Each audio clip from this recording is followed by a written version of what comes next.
అప్పుల బాధలు వెంటాడుతున్నాయా? అయితే 6 JVR వారి జాతిరత్నాలు ధరించండి. హలో అండి, అందరికీ నమస్కారం. నేను మీ కట్టా కార్తీక్. డిసెంబర్ 4వ తారీఖున రష్యా అధ్యక్షుడు పుతిన్ ఇండియాకి రాబోతున్నారు. మన దేశ రాజధాని ఢిల్లీకి 4వ తారీఖున చేరుకుంటారు. 4, 5 2 రోజుల పాటు కూడా భారతదేశంలోనే ఉంటారు. ఇవాళ డిసెంబర్ 2 కాబట్టి ఇంకొక 2 రోజుల్లో వస్తారు. 2 రోజుల పాటు భారతదేశంలోనే ఉంటారు. దేశ ప్రధాని మోడీతోటి సమావేశం అవుతారు. అనేక రకాల అంశాల మీద రష్యాకు మనకి ఒక అవగాహన రాబోతూ ఉంది. ఇప్పుడు ఇండియాకి పుతిన్ రావటం, మోడీ గారితో భేటీ కావటం, 2 రోజుల పాటు ఇండియాలోనే స్టే చేయటం, ఈ అంశాల మీద మినిట్ టు మినిట్ అమెరికా ఆరా తీస్తూ ఉంది. ఇప్పుడు అమెరికా గుండెల్లో భయం పుడుతూ ఉంది. ఎక్కడ భారతదేశం రష్యాతో ఎక్కువగా సావాసం చేసిద్దో, ఎందుకు మనం రష్యాతో ఎక్కువ సావాసం చేయటం మీద అమెరికాకు కంటగింపు. ఇప్పటికే మనం రష్యా దగ్గర ఎక్కువ చమురు కొనుగోలు చేస్తున్నామనే పేరుతోటి గతంలో మన మీద సుంకాల బాధలు చూసాం మనం. ట్రంప్ ఎప్పుడైతే మన మీద ఎక్కువ సుంకాలు ట్రంప్ మోపాడో, మన దేశం మీద విరుచుకుపడ్డాడో, మనం ఏమాత్రం తగ్గకుండా షాంఘై కోఆపరేషన్ సొసైటీ సమ్మిట్కు చైనా వెళ్ళాం. చైనాలో చైనా అధ్యక్షుడు జింపింగ్ తోటి, రష్యా అధ్యక్షుడు పుతిన్ తోటి మోడీ గారు దిగిన ఫోటో ట్రంప్ను ఎంత కలవరానికి గురి చేసిందో మనం చూసాం. ప్రెస్ స్టేషన్లో మీ అందరి డెడ్ ఎకనమీసు, మీరందరూ కలిసి మునిగిపోండి, ఇలా ఫ్రస్ట్రేటెడ్ మాటలు మాట్లాడారు. ఒక అధ్యక్షుల్లా కాకుండా సగటు మనిషిలా ప్రెస్ స్టేషన్లో ట్రంప్ ఆ రోజుల్లో ఏం మాట్లాడారో కూడా మీ అందరికీ తెలుసు. ఇప్పుడు కూడా రష్యా అధ్యక్షుడు భారతదేశ పర్యటనకి రావటం కొంత అమెరికాకి కంటగింపుగా ఉంది. కాకపోతే మనం క్లియర్గా ఉన్నాం. మనం రష్యా అధ్యక్షుడు మన దేశానికి వస్తున్నారు కాబట్టి వన్ సైడ్గా రష్యాతో లేము, అలానే వన్ సైడ్గా అమెరికాతో ఉండబోము. మనం మన డిప్లొమసీ ప్రకారం మన అవసరాల మేరకు మన దేశ ప్రజల భద్రత అవసరాలు కారణాలు కేవలం మన రీజన్స్ని బట్టి ఏ దేశంతో ఎంతవరకు ఉండాలో అంతవరకు ఉంటాం. ఇప్పుడు అమెరికాకి రష్యాకి సైద్ధాంతికంగా 100 విభేదాలు ఉండొచ్చు. రష్యా ఉక్రెయిన్ యుద్ధంలో అమెరికా ఉక్రెయిన్ వైపు ఉండొచ్చు, రష్యా ఉక్రెయిన్ మీద దాడి చేస్తున్న దేశం అయి ఉండొచ్చు. అవి ఆయా దేశాల అంతరంగిక వ్యవహారాలు, మనకు సంబంధం లేని వ్యవహారాలు. మనం ఏ దేశానికైనా చెప్పేది ఏంటంటే, ఇప్పుడున్నటువంటి ఎకనామిక్ సిచ్యువేషన్స్లో, ఇప్పుడున్నటువంటి పరిస్థితుల్లో ఏ దేశం మీద ఇంకో దేశం దాడి చేయడం కరెక్ట్ కాదు. శాంతి మాత్రమే అంతిమ మార్గం. ఏ విషయానైనా కూర్చొని చర్చలతో పరిష్కరించుకోవాల్సిందే అనేది మనం ఉక్రెయిన్కైనా బోధిస్తాం, రష్యాకైనా బోధిస్తాం. ఇంకే దేశాల మధ్య యుద్ధం జరిగినా మన విధానం అలానే ఉంటుంది. నిజానికి అమెరికాకి రష్యాకి మధ్య సైద్ధాంతిక విభేదాలు ఉన్నాయి. రష్యానేమో ఒకప్పుడు సోవియట్ యూనియన్గా ఉండేది, ఎర్ర జెండా కమ్యూనిస్టు విధానంతో ఉండేది. అమెరికా, బ్రిటన్ ఇవన్నీ పెట్టుబడిదారీ దేశాలు. ఈ 2 దేశాలకి మధ్య సైద్ధాంతిక విభేదాలు గట్టిగా ఉండేవి. ప్రపంచంలో చాలా దేశాలు, కొన్ని దేశాలు రష్యా పక్కన ఉండే, కొన్ని దేశాలేమో ఈ పెట్టుబడిదారీ దేశాల పక్కన ఉండే. కానీ మనం ఎప్పుడూ కూడా అలీన విధానం అనే 3వ ప్రపంచాన్ని సృష్టించాం. అంటే సమాంతర ప్రపంచాన్ని. ఈ 2 యూనియన్స్ మధ్య, 2 దేశాల మధ్య, 2 కూటమిల మధ్య ప్రచ్ఛన్న యుద్ధం ఉన్న సమయంలో, యుద్ధ వాతావరణం ఉన్న సమయంలో అది కరెక్ట్ కాదు, శాంతి మాత్రమే మార్గం అని చెప్పి అలీన విధానాన్ని ప్రకటించిన దేశం భారతదేశం. ఒకవైపు రష్యా, ఇంకోవైపు అమెరికా. ఈ 2 కూటములు చాలా బలవనంగా ఉన్నప్పుడే 3వ ఆల్టర్నేటివ్గా అలీన విధానాన్ని ప్రపోజ్ చేసిన వ్యక్తులు మనం ఖచ్చితంగా శాంతిని మాత్రమే నమ్ముకున్న దేశం. ఇప్పుడు మనకి అమెరికా కావాలి, రష్యా కావాలి. సరే, రష్యాలో అంటే ఇంత ముందులాగా సోవియట్ యూనియన్ కాదు, ఇప్పుడు అది పడిపోయింది, అది విడిపోయింది. ఇప్పుడు రష్యాగా మిగిలింది.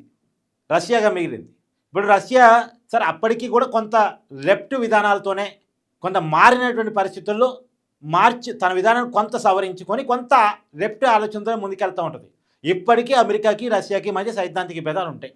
అది వాళ్ళ వ్యవహారం మాత్రమే, మనకు సంబంధం లేని వ్యవహారం. మనం ఎగుమతులు దిగుమతుల విషయంలో ఎవరి విషయంలో ఎంతవరకు ఉండాలో అంతవరకు ఉంటాం. మనం అప్పట్లో అమెరికా మనమే చేసిన అభియోగం ఏంటి? పూర్తిగా రష్యా దగ్గర ఆయిల్ కొంటున్నాము. ఎస్, రష్యా దగ్గర చౌకగా వస్తుంది, కొన్నాం. అమెరికా కొనొద్దని మనకు చెప్పడానికి ఎవరు? కొన్నాం. తర్వాత రష్యన్ కంపెనీ మీద అమెరికా ఆంక్షలు పెట్టినప్పుడు, అవి దిగుమతి చేయడానికి ఇబ్బంది పడ్డప్పుడు మనకి ఆప్షన్ లేక మళ్ళీ అమెరికా దగ్గర మనం కొంటున్నాం. అంటే పరిస్థితులను బట్టి మనం ఉంటాం తప్ప ఒకరి దగ్గరే కొంటాం, ఒకరితోనే ఫ్రెండ్షిప్ చేస్తాం అనేది మన విధానం కాదు. ఎందుకు రష్యా దగ్గర కొన్నాం? మనకి చౌకగా వస్తుంది. మన చౌకగా వచ్చినప్పుడు మన ప్రజలకి క్రూడ్ ఆయిల్ ధరలు పెరగకుండా కాపాడుకోగలం. సరే, చౌకగా ప్రభుత్వాలు ఇవ్వకపోయినా ఉన్న ధరలు స్థిరీకరణ అవుతాయి. చౌకగా వచ్చి ధరల స్థిరీకరణగా ప్రజలకు అందుబాటులోకి పెట్రోల్, డీజిల్, క్రూడ్ ఆయిల్ తీసుకొచ్చినప్పుడు ప్రభుత్వానికి ఆదాయం మిగిలింది. ప్రభుత్వం వేరే రంగం మీద దాన్ని ఇన్వెస్ట్ చేసింది. అంతిమంగా ఇండియాకి లాభం. మనం మన లాభాన్ని ఆలోచించుకున్నాం, మన ప్రజల లాభాన్ని ఆలోచించుకుంటాం. అంతేగాని కేవలం రష్యా పట్ల ఉన్న ఇష్టంతో మనమేమి చమురు కొంటాం కాదు, అమెరికా పట్ల వ్యతిరేకతతో కొంటాం కాదు, మనకు ఆ ఆలోచన లేదు. కాకపోతే రష్యా మనకి ఎప్పటి నుంచో మిత్రుడు. మనకి స్వతంత్రం వచ్చినప్పటి నుంచి అనేక విషయాలు రష్యా సహకారాన్ని మనం తీసుకుంటూ వచ్చాం. పాకిస్తాన్తో యుద్ధం జరిగినప్పుడు ఇండియా వర్సెస్ పాకిస్తాన్ యుద్ధం జరిగినప్పుడు అమెరికా పాకిస్తాన్ పక్కన ఉంది, రష్యా మన పక్కన ఉంది. అమెరికా పూర్తిగా పాకిస్తాన్ పక్కన ఉంది 1964 ఆ టైంలో, ఇందిరాగాంధీ టైంలో పాకిస్తాన్తో యుద్ధం వచ్చినప్పుడు. పాకిస్తాన్కి ఆయుధాలు సప్లై చేసింది అమెరికా, డబ్బులు ఇచ్చింది అమెరికా. అదే సమయంలో మనకి ఆయుధాలు ఇచ్చింది రష్యా. రెండోది, రష్యాతో మన దగ్గర మనకుండేటువంటి కొలాబరేషన్ ఎలా ఉంటుందంటే, వాళ్ళతోటి టెక్నాలజీ షేరింగ్ చేసుకుంటాం, మ్యానుఫ్యాక్చరింగ్ షేరింగ్ చేసుకుంటాం, అంటే కలిసి ఉత్పత్తి చేస్తాం, కలిసి టెక్నాలజీని షేర్ చేసుకుంటాం. మన టెక్నాలజీని వాళ్ళ టెక్నాలజీని పూర్తిగా వాళ్ళది కొద్దిగా టెక్నాలజీ ఎక్కువ కాబట్టి మనం ఉపయోగించుకుంటాం. మొన్న పాకిస్తాన్ ఇండియాకి యుద్ధం వచ్చినప్పుడు కూడా మనం వాడినటువంటి బ్రహ్మోస్ కానీ, మనం వాడినటువంటి S-24 కానీ, ఇవన్నీ కూడా మనం రష్యన్ టెక్నాలజీ డెవలప్ చేసుకున్నవే. ఇప్పుడు బ్రహ్మోస్ షిప్లను మనం తయారు చేస్తున్నాం రష్యా టెక్నాలజీ వాడుకొని. ఇప్పుడు మనం సొంతంగా అంటే రష్యా టెక్నాలజీని వాడుకొని సొంతంగా తయారు చేసే కెపాసిటీని తెచ్చుకోగలిగినాం. లక్నోలో మ్యానుఫ్యాక్చరింగ్ యూనిట్ పెట్టుకున్నాం. మనం ఇతర దేశాలకి దిగుమతి చేసే స్థాయికి వెళ్ళాం. ఆ మేరకు రష్యా మనకు కోఆపరేట్ చేస్తూ ఉంటుంది, ఆ మేరకు రష్యా మనకు ఉపయోగపడుతూ ఉంటుంది. కాబట్టి రష్యా ఫ్రెండ్షిప్ని కేవలం అమెరికా కోసం మనం వదులుకోలేం.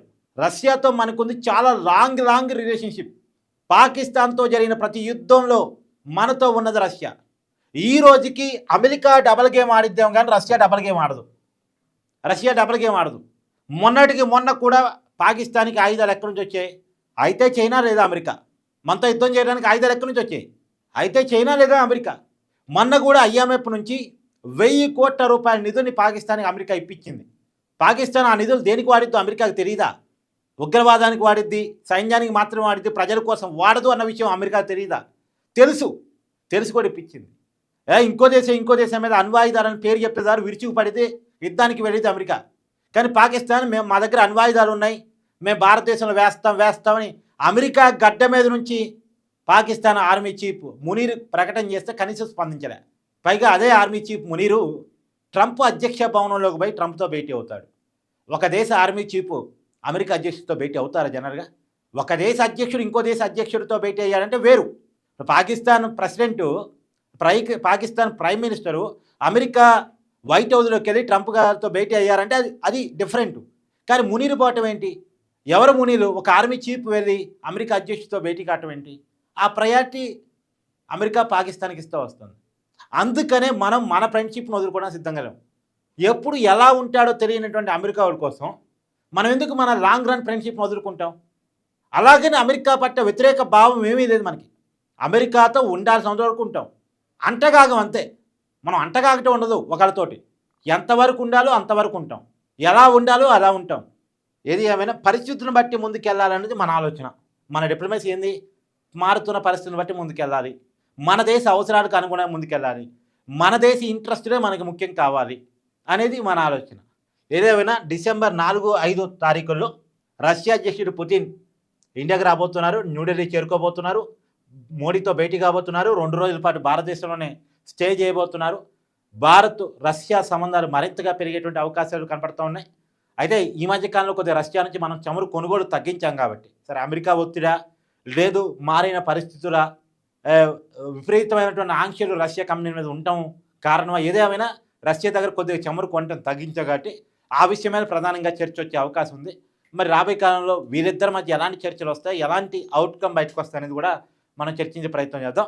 కానీ మనం రష్యా అధ్యక్షుడు పుతిన్ ఆహ్వానించడం, ఇండియాలో 2 రోజులు స్టే చేయటం, మనం ప్రధాని మోడీ గారు భేటీ కావటం, ఇది ట్రంప్కి కొంత ఇబ్బంది కలిగించే అంశమే. చూద్దాం ఏం జరగబోతుంది.